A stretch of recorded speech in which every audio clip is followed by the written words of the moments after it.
আমরা আপনাদেরকে কথা দিচ্ছি ইনশাআল্লাহ তাআলা লাজিম, যদি আপনাদের ভালোবাসায় সিক্ত হয়ে আগামীতে বাংলাদেশ জামাতে ইসলামী সমস্ত ইসলামী দল, দেশপ্রেমিক দল, মানবিক দলকে সাথে নিয়ে সরকার পরিচালনার সুযোগ পায়, তাহলে ইনশাআল্লাহ তাআলা লাজিম আপনাদেরকে একটা মানবিক দেশ আমরা উপহার দেওয়ার চেষ্টা করব। এ দেশটা তাহলে কেমন হতে পারে? এই দেশটা ইনশাআল্লাহ এমন হবে, এই দেশে একজন মা, তিনি ঘরের ভিতরে থাকবেন নিরাপদ, রাস্তায় বের হলে তিনি হবেন সম্মানিত, কাজের ময়দানে তিনি হবেন মর্যাদাপ্রাপ্ত। তার যদি প্রয়োজন হয় সামাজিক ক্ষেত্রে কোনো কর্মক্ষেত্রে যোগদান করার, সেই দক্ষতা যোগ্যতা যদি তার থাকে, যোগ্য জায়গায় তিনি পৌঁছে যাবেন। এখনো তারা পেশাগত দায়িত্ব পালন করেন, কিন্তু দুটি জিনিস আমাদের সমাজ দুঃখজনকভাবে তাদেরকে দিতে পারেনি। একটি হচ্ছে তাদের সম্মান, আরেকটি হচ্ছে তাদের নিরাপত্তা। আমরা কথা দিচ্ছি মায়েরা সেদিন নিরাপত্তা এবং সম্মানের সাথে ইনশাআল্লাহ তাদের দায়িত্ব পালন করবেন এবং জাতি গঠনের তারাও সমানতালে অবদান রাখবেন। আমরা এমন বিচার নিশ্চিত করতে চাই যেখানে কোনো বিচারক, রাষ্ট্রের কোনো কর্মকর্তা, কোনো কর্মচারী তারা ঘুষের দিকে হাত বাড়াতে আমার দুঃসাহস দেখাবে না। যদি কেউ হাত বাড়ায় তার সেই হাত ভেঙ্গে অবশ করে দেওয়া হবে। ঘুষের দিন শেষ। এখন বলবেন অল্প বেতনে বাঁচবো কেমনে? হ্যাঁ, ইয়েস, এই মানবিক বিবেচনা সরকারকে নিতে হবে। আমার ডান দিকে সম্ভবত আপনারা ফায়ার সার্ভিসের লোক, এই দিকে পুলিশের লোক আমি দেখে এসেছি, অন্য বাহিনীর লোকদেরকেও দেখেছি। তারা অনেকে যে বেতন পান তাই দিয়ে সম্মানজনকভাবে জীবন চলা সম্ভব নয়। বিভিন্ন চাকরিতে, পেশাতে যারা নিয়োজিত আছেন সরকারি চাকরিতে, তাদের পক্ষে এটা সম্ভব নয়। তখন মানবিক সরকারকে মানবিক বিবেচনায় নিয়ে তারা যাতে সম্মানের সাথে নিজ নিজ অবস্থানের আলোকে বেঁচে থাকতে পারেন সুন্দরভাবে, তা নিশ্চিত করতে হবে। সুতরাং সেখানে বেতন এবং সুবিধা সমন্বয় ঘটাতেই হবে। আজকে এটা না ঘটানোর কারণে এই লোকরা, মাফ করবেন আমাকে, ওনারা যদি কারো হাত থেকে 2 টাকা নেয় এটা এমন কিছু না, কিন্তু উপরে যারা বসে আছে এক কলমের কোথায় মিলিয়ন মিলিয়ন টাকা বাংলাদেশ থেকে চলে যায়। মামলা দায়ের করতে গিয়ে সাবধান, শতবার চিন্তা করে মামলা দায়ের করবেন। একজন নিরীহ নিরপরাধ মানুষ যেন আমাদের মামলার আসামি না হয়। 10 জন ঠিক আছে, একজন ভুল, এই একজনের কারণে আল্লাহ আমাদেরকে ছাড়বেন না, শাস্তি দিয়ে দেবেন। আমরা তাই চেষ্টা করেছি। এই জন্য আমাদের দায়ের করা মামলাগুলোতে 500, 700, 1000 আসামি কোথাও আপনারা খুঁজে পাবেন না। আসসালামু আলাইকুম রহমতুল্লাহ। সুপ্রিয় দর্শক, আপনারা জানেন যে বাংলাদেশের প্রতিটা জেলায় বাংলাদেশ জামাতে ইসলামী কর্মী সম্মেলন করতেছে।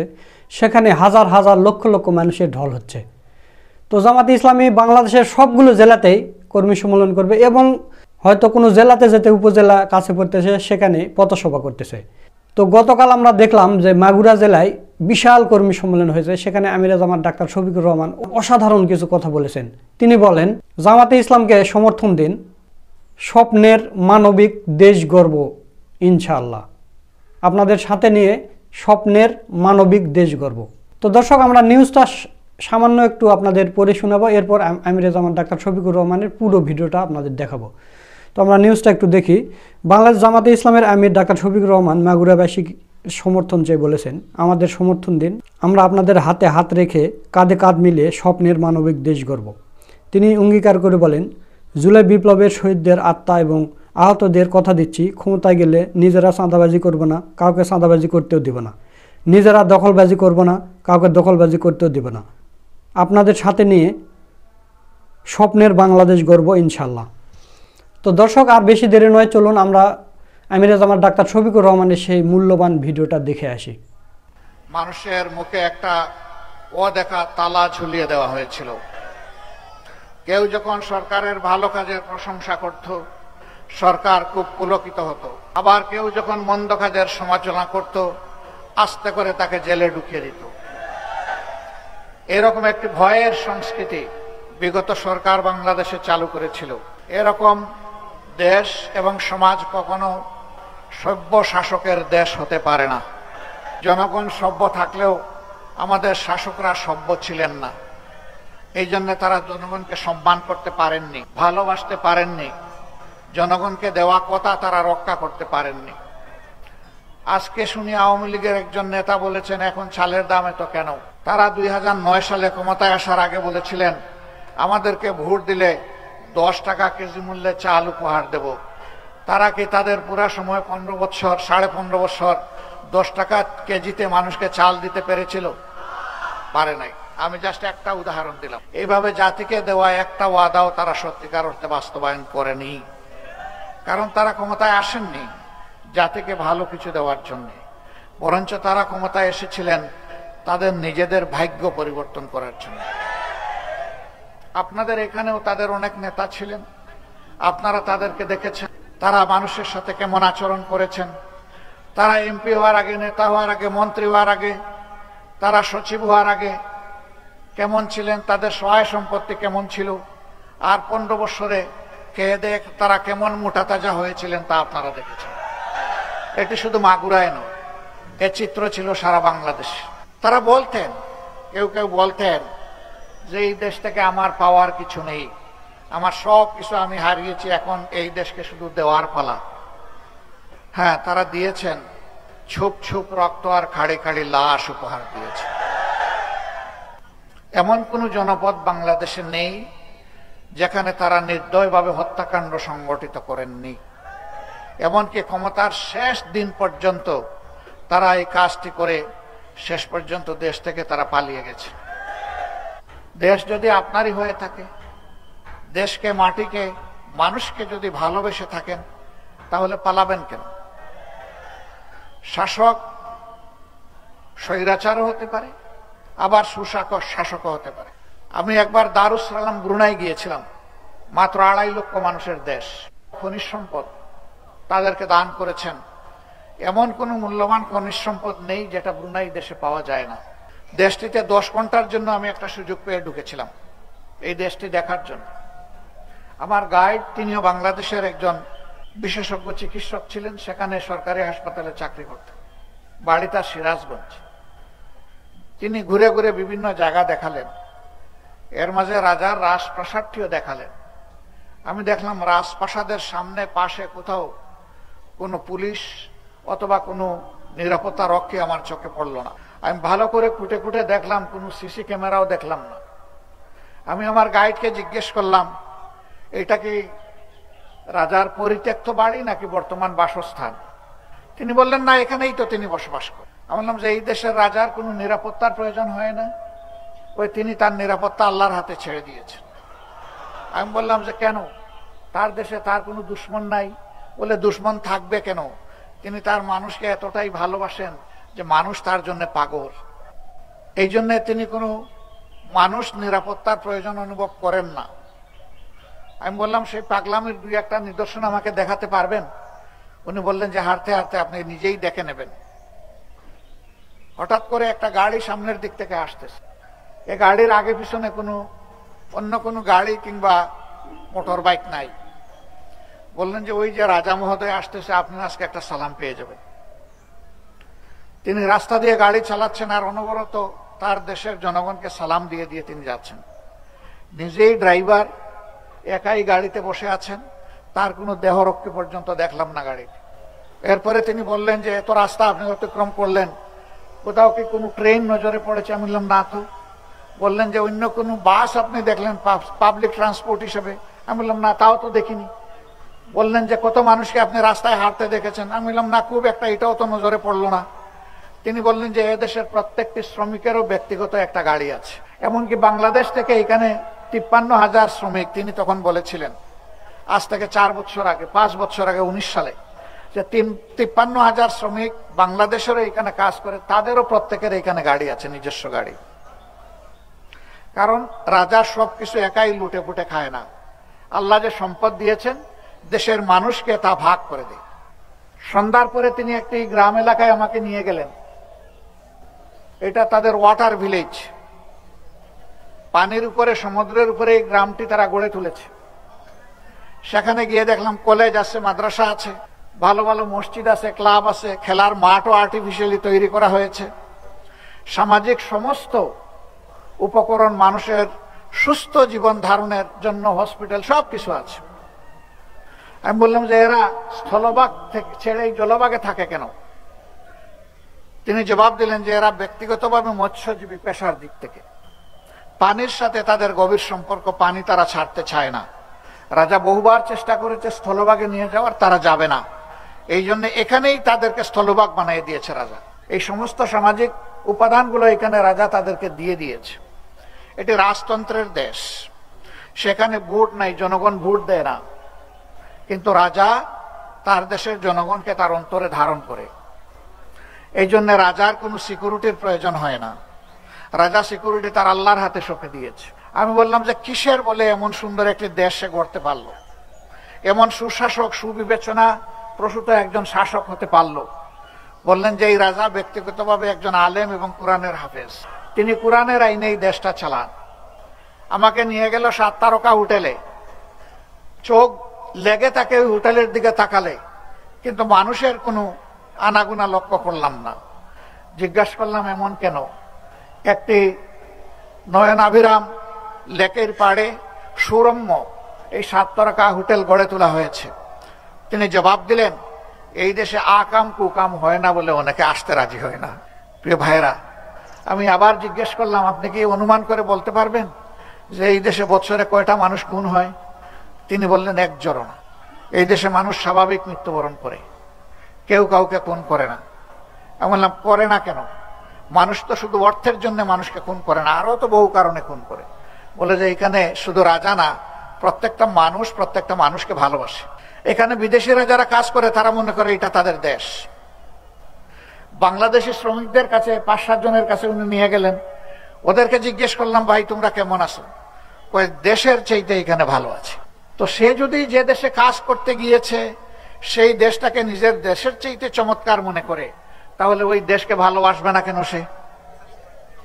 আমি জিজ্ঞেস করলাম দেশটা কি তোমাদের নাকি অন্যদের? বলে যে কয়টা মুহূর্ত আছে এই দেশ আমার, এই দেশ আমাদের।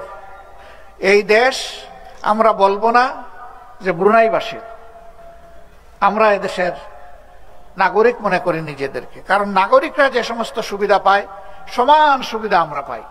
নাগরিকদের যেমন চিকিৎসা ফ্রি, আমাদেরও চিকিৎসা ফ্রি।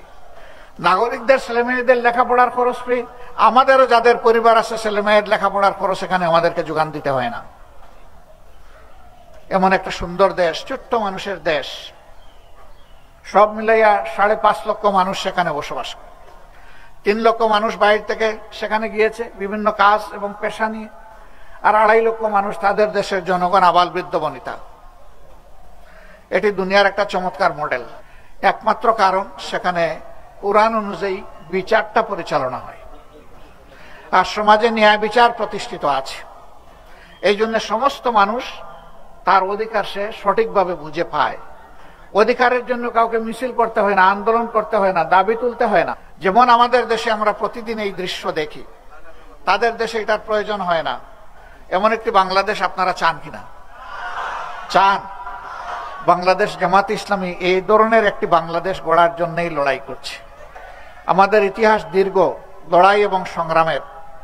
আমাদের সাংগঠনিক জীবন 41 সাল থেকে বিবেচনা করলে আজকে 84 বছর। অনেকে বলে জামাত কি একটা ব্যর্থ দল যে 84 বছরের মধ্যে একবার ক্ষমতায় যেতে পারলো না? অথচ অনেকে দল গঠন করে ক্ষমতায় থাকা অবস্থায় আবার তারা বারবার ক্ষমতায় আসে, আবার কেউ ক্ষমতায় বাইরে থেকেও দল গঠন করে ক্ষমতায় এসেছে। জামাত কেন পারলো না? হ্যাঁ, এটি জামাতের দুর্বলতা ধরে নিতে পারে। জামাত যে আদর্শের দল দেশ গঠন করতে চায়, সেই আদর্শটা ব্যাপকভাবে জনগণের মধ্যে হয়তো বা এর আগে আমরা ছড়াই দিতে পারিনি। আলহামদুলিল্লাহ, এখন দেশের জনগণ সব দেখেছে।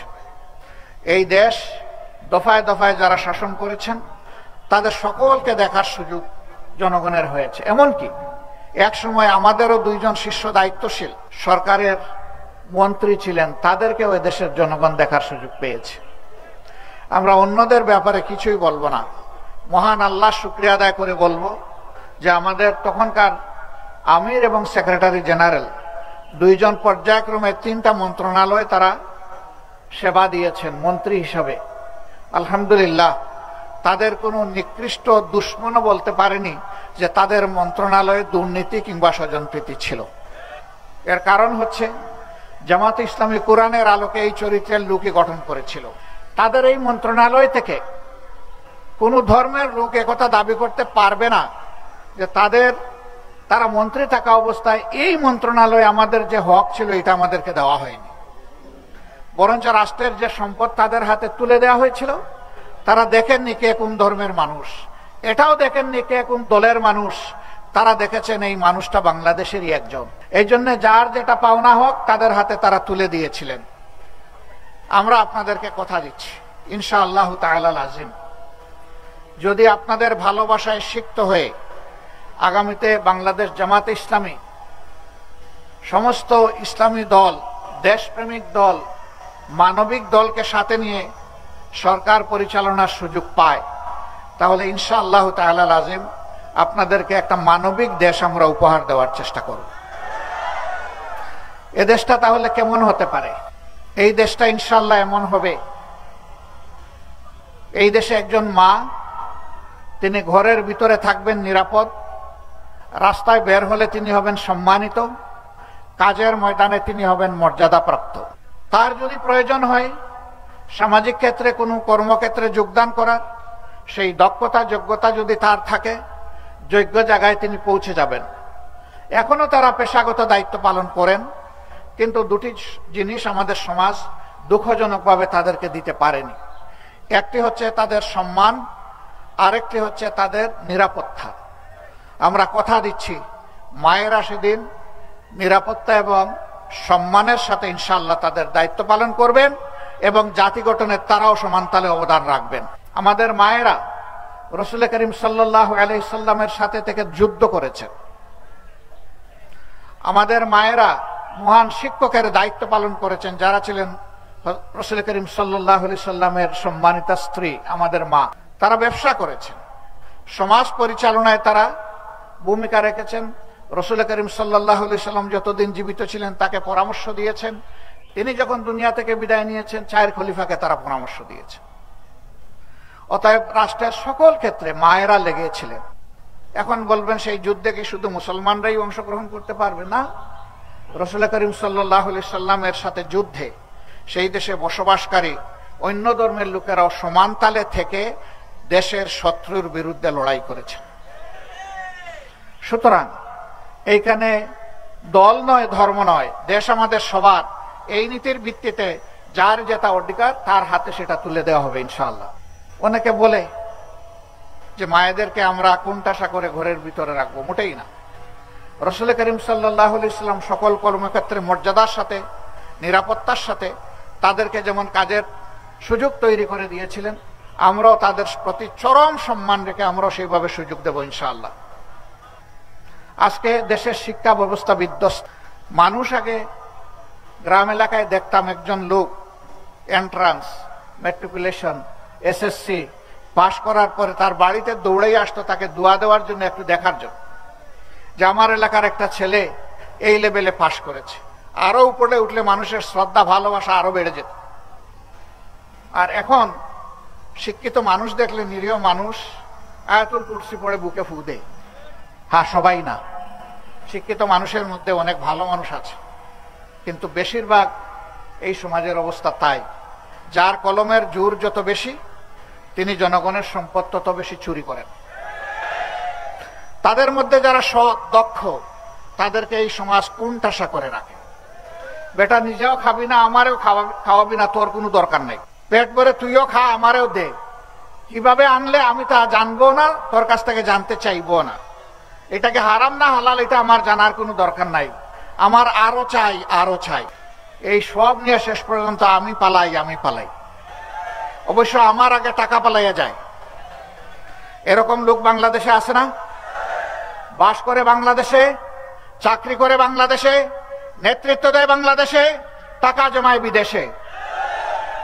নিজের দেশে ঘর বাড়ি ভালো করে বানায়ও না, কিন্তু বিদেশে বেগম পাড়া তৈরি করে। এরকম লোক আছে না? বাংলাদেশের গত 15-15.5 বছরে 26 লক্ষ কোটি টাকা বাংলাদেশ থেকে তারা চুরি করে বিদেশে পাচার করেছে। এই সব টাকা জাল ফেলে তন্ন তন্ন করে খুঁজে বাংলাদেশে ফেরত আনতে হবে।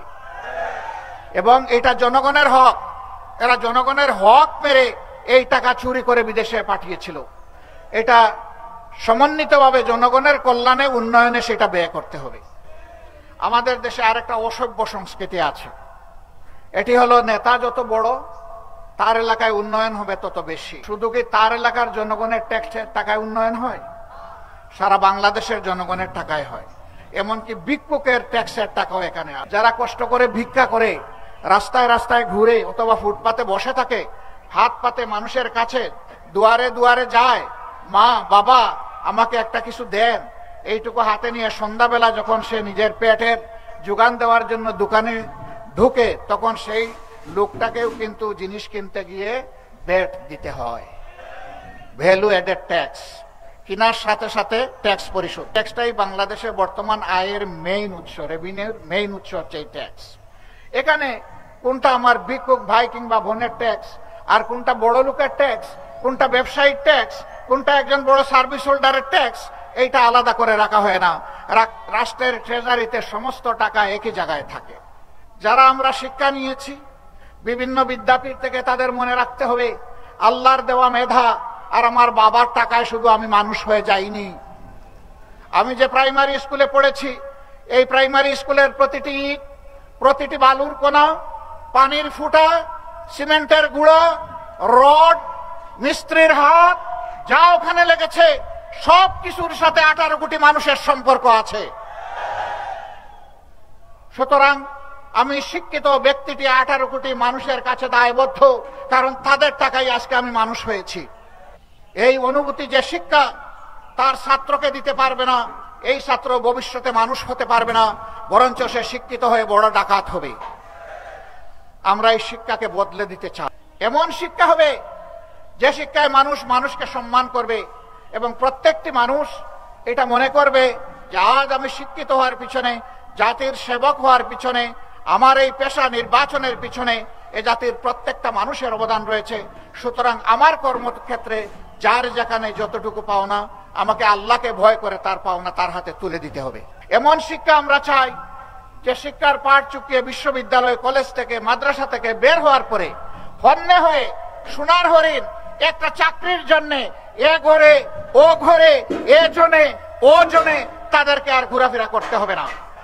বরঞ্চ পাঠ চুকানোর সাথে সাথে সে যখন শিক্ষা প্রতিষ্ঠান থেকে বের হবে, অটোমেটিক্যালি তার যোগ্যতা অনুযায়ী কাজ তার হাতে উঠে আসবে। এইভাবে আমরা প্রত্যেকটা যুবক যুবতীর হাতকে দেশ গড়ার কারিগরের হাতে পরিণত করতে চাই।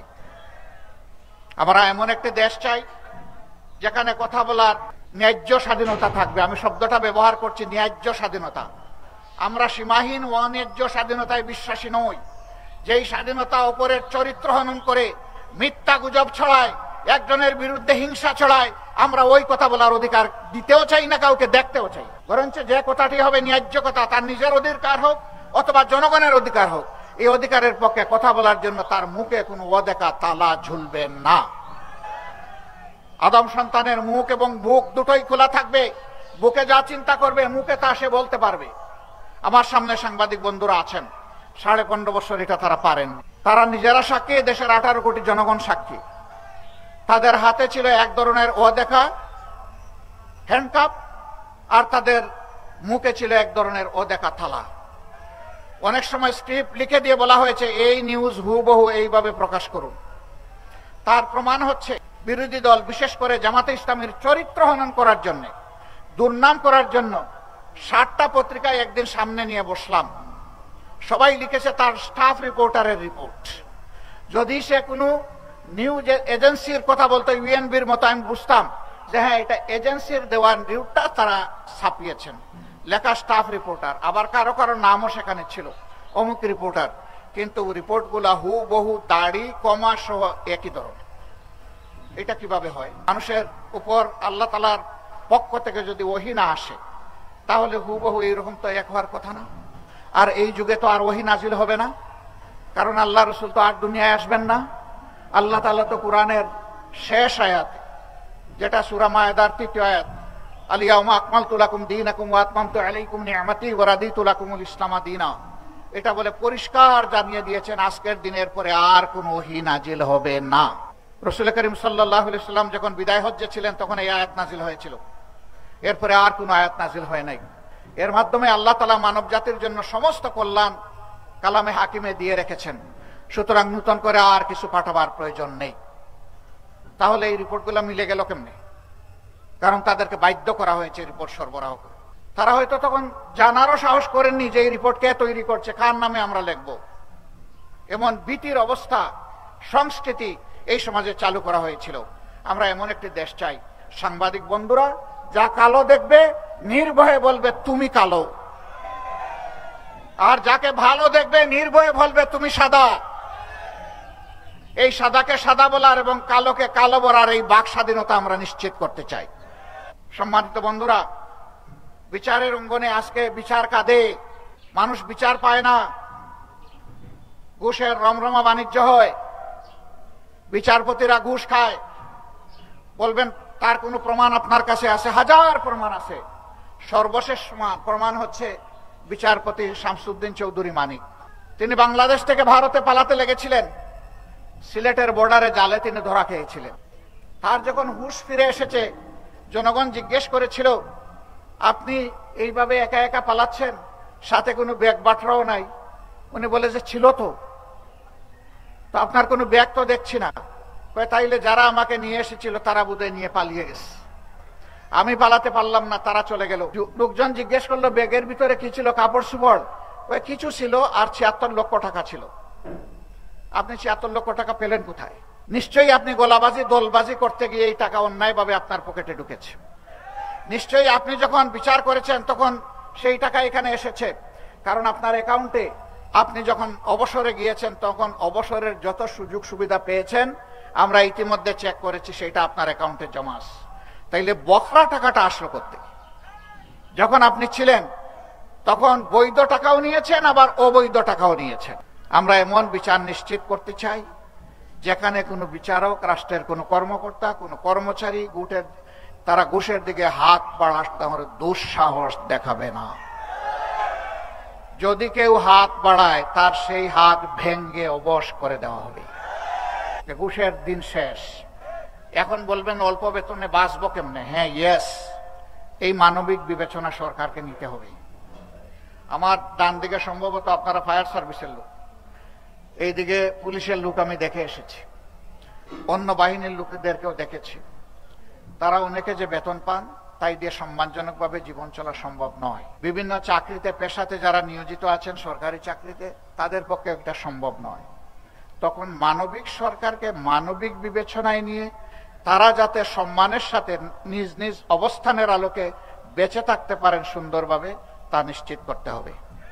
সুতরাং সেখানে বেতন এবং সুবিধা সমন্বয় ঘটাতেই হবে। আজকে এটা না ঘটানোর কারণে এই লোকরা, মাফ করবেন আমাকে, ওনারা যদি কারো হাত থেকে 2 টাকা নেয় এটা এমন কিছু না, কিন্তু উপরে যারা বসে আছে এক কলমের কোথায় মিলিয়ন মিলিয়ন টাকা বাংলাদেশ থেকে চলে যায়। যদি তাদেরকেও সম্মানজনক ভাবে প্রোভাইড করে বলা হতো সাধু সাবধান, হাত দিবেন না ডানে কিংবা বামে, শুধু সিরাতুল মুস্তাকিম সামনে দেখবেন, আগামী মাসের 1 তারিখ যেটা পাবেন ওটার উপরেই সন্তুষ্ট থাকবেন, ডানে বামে তাকাবেন না, তখন নিশ্চয়ই তারা তাকাতেন না। কারণ তারা সম্মানজনক ভাবে বাঁচার তারা নিশ্চয়তা পেয়েছেন সমাজ থেকে, রাষ্ট্র থেকে, সরকার থেকে। ইনশাআল্লাহ মানবিক সরকার সেই দায়িত্ব পালন করবে। এইভাবে আমরা একটা সমন্বিত বাংলাদেশ গড়ে তুলতে চাই, যে কোথাও দুঃশাসনও হবে না, দুর্নীতিও চলবে না। এই দুই অপদার্থ ক্যান্সারকে সমাজের যদি আমরা সমাজ থেকে তাড়াতে না পারি, তাহলে স্বপ্নের বাংলাদেশ কেউ কোনোদিন গড়তে পারবে না। এই দুঃশাসন এবং দুর্নীতিকে যে কোনো মূল্যে সমাজ থেকে নির্মূল করতে হবে ইনশাআল্লাহ। আজকে খুশি হয়েছে, এখানে যখন বসলাম দেখলাম একটু বৈষম্য আছে। আমাদেরটা লাল, আপনাদেরটা নীল, এটা একটা বৈষম্য। আপনাদের পায়ের নিচে দেখেন নীল আছে, আমাদের এটা লাল। আবার আপনারা নিচে বসেছেন, আমরা উপরে, কিন্তু আল্লাহ তাআলা একটা সমতা এনে দিয়েছেন। এবার সূর্য আমাদের দিকে, আপনাদের দিকে না। আমার পাশের একজন বন্ধু আমাকে বললেন একটা ছাতা দিব কিনা। আমি মনে মনে ভাবতেছি কত ছাতা দেবেন। এখন তো বৈষম্য বিরোধী আন্দোলন চলতেছে এবং আমরা সবাই বৈষম্যের পক্ষে, তাই না? তা আল্লাহ তাআলা দুই দিক থেকে কিছু সমতা পেয়েছে। আমি ভাবলাম যে 65 হলেই তো উনার পাওয়ার কথা, তাহলে উনি পাচ্ছেন না কেন? আমি মাগুরাবাসীকে, উনার বাড়ি দেখলাম শ্রীপুর, আমি যদি ভুল করে না থাকি, কিরণবালা। শ্রীপুর উনার বাড়ি। আমি বললাম যে যান, উনার বাড়িতে যান, খবরটা নেন বিষয়টা সত্য কিনা। তারা আমাকে জানালেন হ্যাঁ বিষয় সত্য।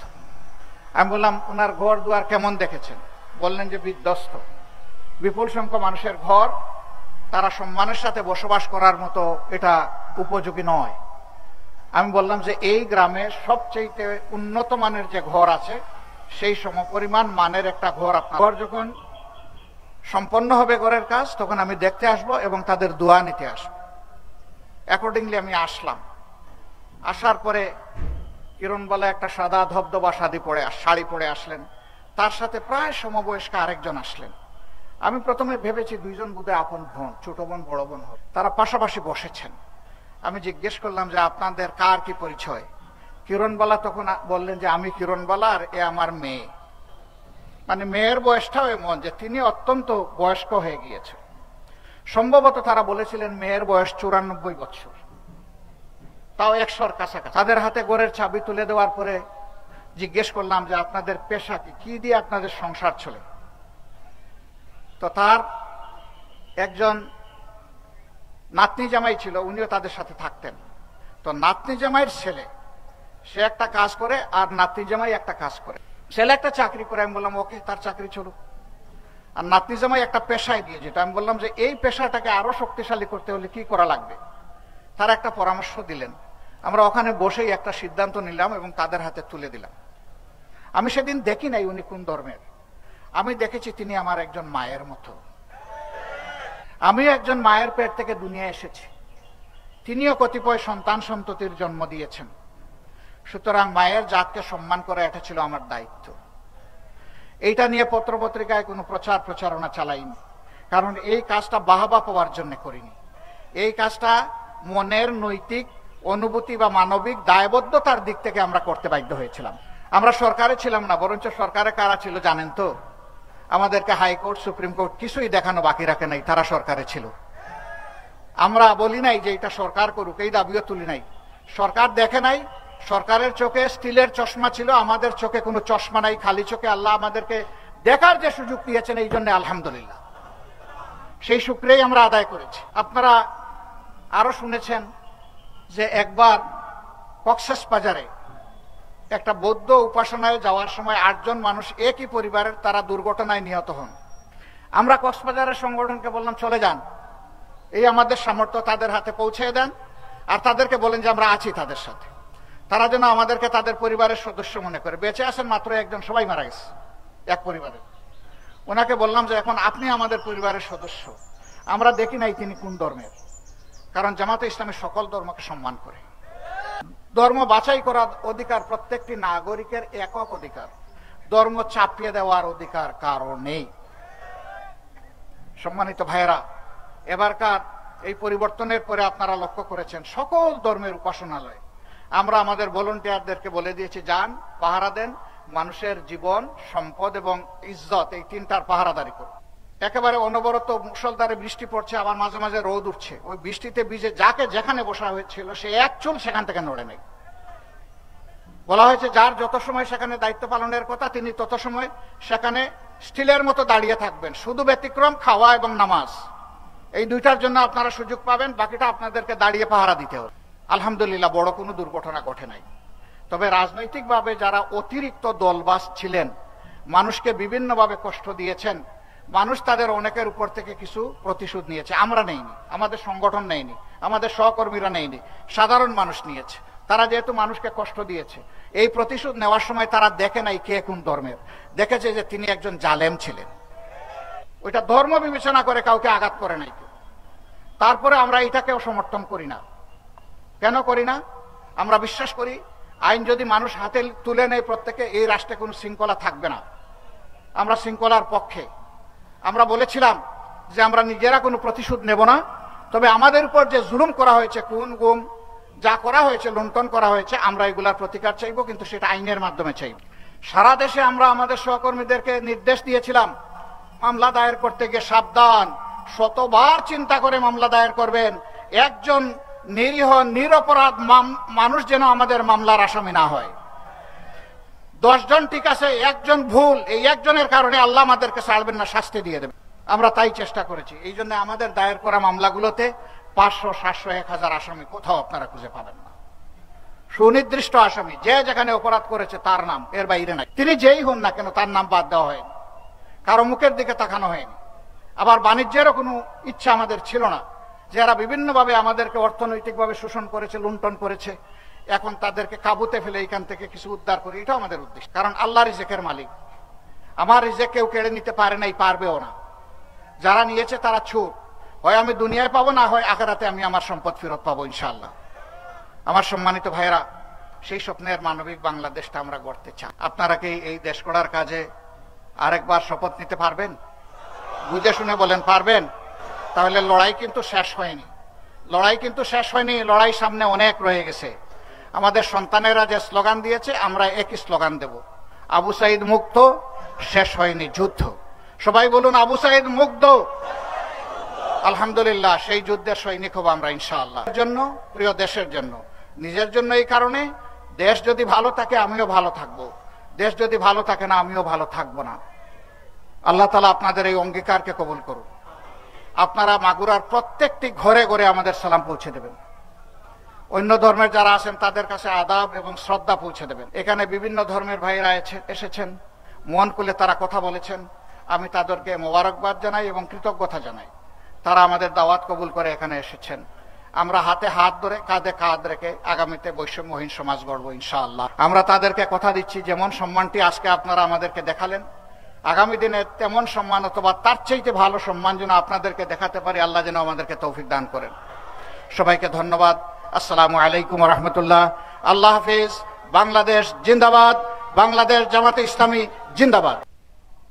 দর্শক, আপনারা আমিরে জামাত ডাক্তার শফিকুর রহমানের পুরো বক্তব্যের ভিডিওটা দেখলেন। তো আমিরে জামাতের কথাগুলো আপনাদের কাছে কেমন লেগেছে, এবং আমিরে জামাত যে প্রতিশ্রুতি দিয়েছেন, যে কথাগুলো বলেছেন যে আমরা যদি ক্ষমতায় যাই তাহলে আমরা চাঁদাবাজি করব না, কাউকে চাঁদাবাজি করতেও দেবে না, আমরা দখলবাজি করব না, কাউকে দখলবাজি করতেও দেবে না।